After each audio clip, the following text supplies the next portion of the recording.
गुरु तुम हो ज्ञानी ज्ञान के दाता, मुनि गुरुवर को करके प्रणाम गाऊं मैं, ध्याऊं मैं सुबह शाम। तुलक सागर एक नाम एक नाम। तुलसी का पौधा लगाओ या न लगाओ, हर किसी के आंगन में एक प्रेम का पौधा जरूर लगना चाहिए। और उस प्रेम के पौधे को जिंदा रखना है। कैसे जिंदा रखोगे? समर्पण है वही। कटौती में मन चंगा तो कटौती में गंगा हो जाए, वरना गंगा स्नान से भी कुछ होने वाला नहीं है। मन को बहुत प्रसन्न रखो। सुख आएंगे जाएंगे, इनका क्या है? स्थायी सुख कभी नहीं आता, स्थायी दुख कभी नहीं आता। आता है और चला जाता है। उसके बीच हमारे प्रेम का पौधा यदि लहराते रहता है, अपनी महक बिखेरते रहता है, तो हमारा जीवन मैं नहीं मानता कि कोई महीनों के उपास करता है, बड़ी तपस्या करता है तो बहुत बड़ा तपस्वी होगा। मैं तो उसे मानता हूँ तपस्वी जो अपने जीवन काल में यदि सुबह से लेकर शाम तक किसी की जो बद्दुआएं नहीं लेता है, उससे बड़ी तपस्या जीवन की कोई दूसरी नहीं हुआ करती है। दिल में राज करता है, खुशियां बांटता है। कभी एक विषय करना, मैं संग में भी समझा रहा था, रोज सुबह उठो और शाम को सोते समय सोचना कि आज सुबह से शाम तक मैंने कितनों को खुश किया है। नहीं तुम तो वही रामायण लेके बैठ जाते हो, उसने मुझे दुखी कहा, उसने मुझे ऐसा किया, उसने मुझे वैसा किया, उसने मुझे ताने मारे, उसको मैं देख लूंगा, आज नहीं तो कल निपटा दूंगा। ये मनुष्यता का लक्षण नहीं है। अपने बारे में सोचो, आज मैंने कितनों को खुशियां दी हैं, आज मैंने कितनों से दुआएं और आशीर्वाद प्राप्त किया है। ऐसा जीवन बना लो तो तुम्हारे जीवन में कभी भी अशांति होने वाली नहीं है। क्या मैं आज पति को खुश कर पाई? क्या मैं पत्नी को खुश कर पाया? क्या मैं बच्चों को खुश कर पाया? क्या पड़ोसी मुझसे आनंदित हुए? खाक होंगे। बेचारा पति दुकान से आता है और शिकायत का रजिस्टर लेके बैठ जाती हो, आज ये नहीं हुआ, आज वो नहीं हुआ, तुमने ये कहा था, ये नहीं कर सके, तुमको तो कुछ आता ही नहीं, तुम तो बुद्धूर। खाते ही समय उसका दिमाग खराब करोगे, फिर वो थाली छोड़ के भग जाएगा कि जा तू ही खा ले, मुझे खाना। ऐसा नरक का वातावरण क्यों घर में बना रखा है? ये सोचो कि थका हारा आया है, दिन भर का मेहनत करके आया है, बेचारा कहो या ना कहो, मानो तो उसको कि मेहनत करके रुपए कमा के लाया है, कम से कम मैं इसके हाथ पैर ना दबाऊं तो प्रेम से तो भोजन करा दूं, शांति से अच्छी बातें तो बोल दूं। कभी बोला किसी पत्नी ने अपने पति को, ध्यान रखो कि मैं धन्य हो गई तुम्हारे जैसा पति पाकर? आज तक नहीं बोला होगा। यही बोला हुआ, हे भगवान ये जन्म निपट जाए, अगला देखेंगे फिर क्या होता है। कभी बोला कि मैं तुझे पाकर धन्य हो गया? कभी किसी पति ने बोला अपनी पत्नी को कि तू मेरी जरूरत है, तेरे बिना मेरा जीवन अधूरा है? कभी हृदय से बोला है? नहीं, शिकायतें ही शिकायतें, लड़ाई झगड़े, इसके अलावा क्या है? कभी बोल बोल करके देखना कि तुम मेरी बहुत बड़ी जरूरत हो, तुम्हारे बिना मेरा जीवन आनंद में नहीं हो सकता है। कभी पति बोले, कभी पत्नी बोले, एक दूसरे की जरूरत और रह नहीं सकते बिल्कुल, लेकिन बोलने में मुंह में छाले पड़ते हैं। ध्यान रखना, जरूरत है ये जान भी रहे हो, लेकिन मुंह से नहीं निकलता है। मुंह से निकालने का प्रयास करो, प्रेम बढ़ेगा, प्रेम संचारित होगा। कभी बोलो कि तू नहीं थी तो मेरा जीवन अधूरा था, तू नहीं है तो मैं जीवन का सफर कैसे पूरा करूंगा, मेरे सुख दुख की तू साथी है। ऐसा दो शब्द तो बोल दो मेरे भाई, है ये भी जान रहे हो, बस मुंह सिला हुआ है। ध्यान रखना, बुराई में तो टाके सब टूट जाते हैं मुंह के, लेकिन प्रशंसा में मुंह में टाके डल जाया करते हैं। नहीं, प्रशंसा करो, अच्छा बोलो। हमारा तुम्हारे सब वक्त ही तो काट रहे हैं अपना अपना, और क्या कर रहे हैं? जब तक आयु है साथ साथ जी रहे हैं, खत्म हो जाएगी, वो अपनी जगह हम अपनी जगह चले जाएंगे। एक बार तो कहो तुम्हारे साथ ही जिंदगी का सफर बड़े आराम से गुजर रहा है, तुम्हारे साथ मेरा जीवन इतना अच्छा गुजरा है, मैं उसे हमेशा स्मरण में रखूंगा। बोल मेरे कारण तुझे कोई दुख हुआ क्या? होगा भी ना तो ये बावलियां बोलेंगी कोई दुख नहीं हुआ है, तुम तो बहुत अच्छे हो, ध्यान रखना। क्या करें, रोज लड़ रहे हो, झगड़ रहे हो, फिर भी कहते कहो ना साथ हैं। लेकिन जब से धर्म से जुड़े हैं, हर समस्याएं, विघ्न, बाधाएं उनकी दूर हो जाती हैं और सबसे निकल के आगे आ जाते हैं। कई बार इन्होंने बनाया जिन शरणम चलना है कार्यक्रम है, नहीं बन पाया, क्या कर सकते हैं। इरादे रोज बनते हैं, टूट जाते हैं। यहाँ वो ही आते हैं जिन्हें बाबा बुलाते हैं, भगवान बुलाते हैं तो ही आते हैं। उनकी जब मर्जी होगी तभी आओगे, न तुम्हारा कुछ चलता है और ना हमारा कुछ चलता है। और आज तुम्हें सम्मेद शिखर विधान कराने का अवसर मिला। सम्मेद शिखर विधान कराने का मतलब है कि 24 तीर्थंकरों का विधान हो गया। वैसे तो एक दिन में एक तीर्थंकर का यहाँ पर होता है, ये भी तुम्हारा पुण्य है कि एक दिन में 24 के ही विधान हो गए। ऋषभ से लेकर महावीर स्वामी तक, गणधर भगवान तक के यहाँ पर अर्घ समर्पित हो गए। किस टोक की वंदना करने से कितने उपास का फल मिलता है, कितने मंत्र जाप से कैसे कैसे हमारे जीवन को धन्यता मिलती है। सम्मेद शिखर जैनों का वह पावन पवित्र तीर्थ है कि जैन कुल में पैदा होकर यदि सम्मेद शिखर की वंदना नहीं की तो तुम्हारा जैन होना व्यर्थ हुआ करता है। जैनी लोग और जैन श्रावक ही नहीं, साधु भी सम्मेद शिखर जाकर अपने को धन्य मानता है। वह सोचता है कि एक बार सम्मेद शिखर की वंदना हो जाए तो मेरी साधना सफलता को प्राप्त हो गई, ऊंचाइयों को प्राप्त हो गई। हर संत भावना रखता है कि जब भी समाधि मरण हो सम्मेद शिखर की माटी पर होना चाहिए। अनंतानंत सिद्ध परमेष्टि जहाँ से होते हैं, निर्वाण को प्राप्त करते हैं। 2 गरीब बच्चे थे, बुंदेलखंड के थे। उनके मन में भी लगता था कि हम भी सम्मेद शिखर की वंदना करें, पूजा करें, अर्चना करें, लेकिन निर्धनों को कहाँ मिलता है इतनी दूर जाना। पहले का समय बैलगाड़ियों में महीनों की यात्रा होती थी।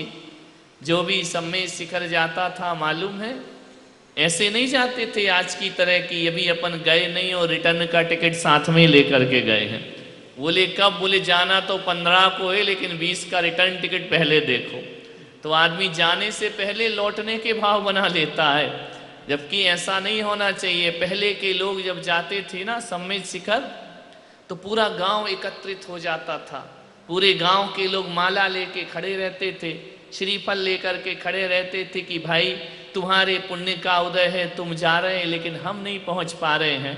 और जो शिखरजी जाता था वह पूरे परिवार में अपने सब बच्चों को बिठाता था और कहता था ये दुकान तू संभालना, ये वाला व्यापार तू संभाल लेना, ये वाला मकान तू संभाल लेना। पिताजी ऐसा क्यों कर रहे हो? अरे महीनों की यात्रा है, पुण्य उदय हुआ है, हम लौटेंगे या नहीं इसका कोई पता नहीं है। बैलगाड़ियों पर जाते थे, वापिस भी आएंगे कि नहीं आएंगे। तो जो भी शिखरजी जाता था ना, वह लौटने की भावना से नहीं जाता था। वह कहता था गए तो फिर गए, लौटेंगे इसकी कोई गारंटी। इतनी पवित्र भावना लेकर, सभी परिवार से क्षमा मांगकर, सभी परिवार को उनकी जिम्मेदारियां सौंपकर फिर वह भाव सहित सम्मेद शिखर की वंदना करता था। उसके लिए लिखा था कि एक बार वंदे जो कोई, ताही नरक पशु गति नहीं होई। लेकिन आज का जमाना बदल गया, फास्ट ट्रेन में जाते हैं, गाड़ियों में जाते हैं, हवाई जहाज भी जाने लगा है, सब जाते हैं फास्ट, सर पटका यूं यूं किया और बैठे रिटर्न टिकट में वापस। यहीं से डीलक्स रूम बुक हो जाता है। हमारा रूम की व्यवस्था अच्छी होना चाहिए, रुकने की व्यवस्था अच्छी हो। अरे पागलो, तुम तीर्थ के दर्शन गए हो या किसी शादी विवाह में गए हो? वहां जाने के बाद सुविधाएं मांगते हैं, धर्म नहीं मांगते। इसलिए अपने लिए नहीं है कि एक बार वंदे जो कोई, उसके लिए है कि जो जाता आता है। फिर लौट करके आचार्य विमल सागर महाराज सोनागिर से विहार किए। सोनागिर उनके प्राणों से प्यारा था। महाराज सबसे ज्यादा सोनागिर में रहते थे। एक दिन उन्होंने पिच्छी उठाई, वो बोले चलो सम्मेद शिखर चलते हैं। महाराज का विहार हो गया। एक श्रावक ने पूछा कि महाराज अब शिखर जी से वापिस कब लौट करके आओगे? विमल सागर महाराज ने उसके कंधे पर हाथ रखा, वात्सल्य भाव से कहा कि पागल क्या पूछ रहा है? बोले वापिस कब आओगे? महाराज ने कहा शिखर जी से कोई लौट कर आता है क्या? जो गया वो चला जाता है। मैं ऐसी जगह थोड़ी जा रहा हूं जहां से लौट के वापिस आना पड़े। मैं तो इसी भाव से जा रहा हूं कि गए तो फिर, मालूम है शिखर जी जाओ तो पहले गया स्टेशन पड़ता है ना, मालूम है उसका मतलब ये कि गया तो फिर गया, अब लौट करके नहीं आना। आचार्य विमल सागर जी महाराज गए, फिर लौट करके वापिस नहीं आए। सम्मेद शिखर में उन्होंने समाधि संथारा लेकर अपने जीवन को धन्य कर लिया। अपनी मानवता, मुनीता, मुनित्व को उन्होंने सार्थक कर लिया। तो 2 बच्चे बुंदेलखंड के थे, बड़े निर्धन थे, बड़े गरीब थे। पता चला कि नगर सेठ सम्मेद शिखर की वंदना को जा रहा है। बच्चों ने कहा अपनी माँ से, माँ हम भी जाएंगे सम्मेद शिखर। माँ ने कहा बेटा अपन निर्धन, अपन गरीब, अपने पास इतना राशन भी नहीं कि महीनों की यात्रा करें, अपने पास बैलगाड़ी भी नहीं कि अपन जाके भगवान की वंदना करेंगे, तो क्या करें माँ, हमको जाना है। तो कैसे जाओगे? यहीं से भाव वंदना कर लो। अपने भाग में सम्मेद शिखर देखना नहीं लिखा हुआ है। बच्चों ने कहा जिद्दी थे, माँ हम तो जाएंगे जाएंगे। तो माँ ने कहा कि कैसे भेजूं इनको? सेठ जी से बात की, सेठ जी हमारे 2 बच्चों को सम्मेद शिखर की यात्रा करा देना। सेठ ने कहा चल हट बुढ़िया, कहाँ ले जाऊंगा? अरे बोले ले जा, बड़ी भावना है बच्चों की, क्या करेंगे इनको, कहाँ बैलगाड़ी में रखूंगा? बोले सेठ जी ऐसा रख लो कि ये दोनों बच्चे तुम्हारे जूठे बर्तन साफ कर देंगे, झाड़ू पोछा कर देंगे, रास्ते में कई जगह भोजन बनाना पड़ेगा, पानी भर करके ले आएंगे कुओं से, खाना बना देंगे, बर्तन धो देंगे, शाम को तुम्हारा बिस्तर लगा देंगे। हमारे पास पैसा तो नहीं है। सेठ ने कहा कि चलो यार मुफ्त में कोई नौकर मिल रहा है, क्या दिक्कत है, 2 वक्त की रोटी तो देना है, ले चलेंगे इसको। बच्चों से पूछा, बच्चों ने कहा हम तुम्हारे दास बन करके रहेंगे, हमें सम्मेद शिखर के दर्शन करा दो। ले गए बैलगाड़ी में बिठाकर, खूब सेवा करते सेठ की, खाना बनाते, भोजन बनाते, सेठ के हाथ पैर दबाते, लालटेन जलाते, कांच पोंछते। पहले यही चलता था, लाइट आइट तो थी नहीं, रोज कांच काला हो जाए उसको पोंछना, मिट्टी तेल भरना, लाइट जला के, लालटेन जला के रख देना, बैलों को घास खिलाते।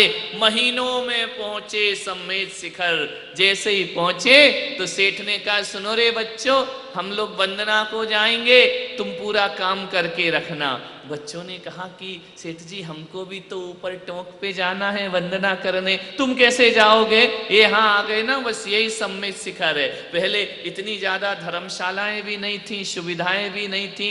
दोनों बच्चों ने कहा पहले के समय मालूम है 2 बजे रात को चढ़ जाते थे सम्मेद शिखर लालटेन लेकर के। बच्चों ने कहा ऐसा करो, शाम को तो सेठ जी भोजन करते नहीं है, जल्दी से दिन में भोजन करा के अपन दोनों रात में ही वंदना कराएंगे। जब सेठ जी के जाने का समय होगा तब अपन उतर के पहाड़ से नीचे। कैसी भावना उनकी रही सम्मेद शिखर की वंदना की। एक बार तो दर्शन जरूर करेंगे, एक बार तो चरणों को जरूर छुएंगे। जहां से इतने इतने मुनियों को मोक्ष हुआ है, मेरी जैनत तो मेरा सार्थक सफल हो जाएगा। दोनों चले, छोटे छोटे से बटकू जैसे चले जा रहे हैं, छोटे छोटे, हाथ में कुछ नहीं, चावल चढ़ाने को पैसा नहीं, चावल थे नहीं। माँ ने ज्वार रख रखी थी, झोली उठाई, ज्वार ली और जाकर के चढ़ा करके, और 2 बजे से पहले पहले उतर के नीचे आ गए। आके सेठ जी की सेवा की, फिर सेठ जी के काम भी करना थे। सेठ जी गए, नगर सेठ थे, पैसे वाले थे, पहले वंदना हम करेंगे जाकर के, पहला नंबर हमारा आएगा। जैसे ही पहुंचे तो क्या देखते हैं सेठ जी कि हर वेदी पर हीरे मोती चढ़े हुए हैं। सेठ ने कहा इतना बड़ा सेठ कौन हो गया इस धरती पर जो भगवान को चावल नहीं मोती चढ़ा करके जा रहा है। सब बेटों पर देखा मोती ही मोती चढ़े हुए हैं। सेठ ने कहा जरूर कोई मेरे से भी बड़ा सेठ इस धरती पर है। दूसरे दिन गए फिर मोती चढ़े मिले, तीसरे दिन गए फिर मोती चढ़े मिले। सेठ ने नीचे देखा मधुवन में कि ऐसा कौन आदमी है जो मोती चढ़ाता है। पूरे मधुवन में चर्चा हो गई कि मोती कौन चढ़ाता है, इतना धनपति कौन है। कोई बताने को तैयार नहीं। अब दोनों बच्चों को भी नहीं पता है कहाँ के मोती, हम तो ज्वार चढ़ा करके आते हैं। पता किया, बोले पता करो कौन सेठ है। कमेटी बैठी, पता किया, कुछ भी पता नहीं चला कि मोती कौन चढ़ा के जाता है। एक दिन सेठ ने कहा रात डाक बंगले पर ही ऊपर ही रुकूंगा, देखता हूं कौन आता है यहाँ मोती चढ़ाने। कोई बोला देवता आते होंगे स्वर्ग से वंदना करने को। बोले नहीं आज तो मैं कंफर्म करके रहूंगा। रात को फिर जैसे ही दिन ढला दोनों बच्चे ज्वार की पोटली लिए चले। सेठ पीछे पीछे जा रहा, हो क्या रहा है। ये छोटे छोटे से बच्चे जाते कहाँ है। पीछे पीछे गए, जाकर के देखा ज्वार के दाने रखे और सेठ पीछे से लालटेन लेकर आया। क्या देखते हैं, मोती।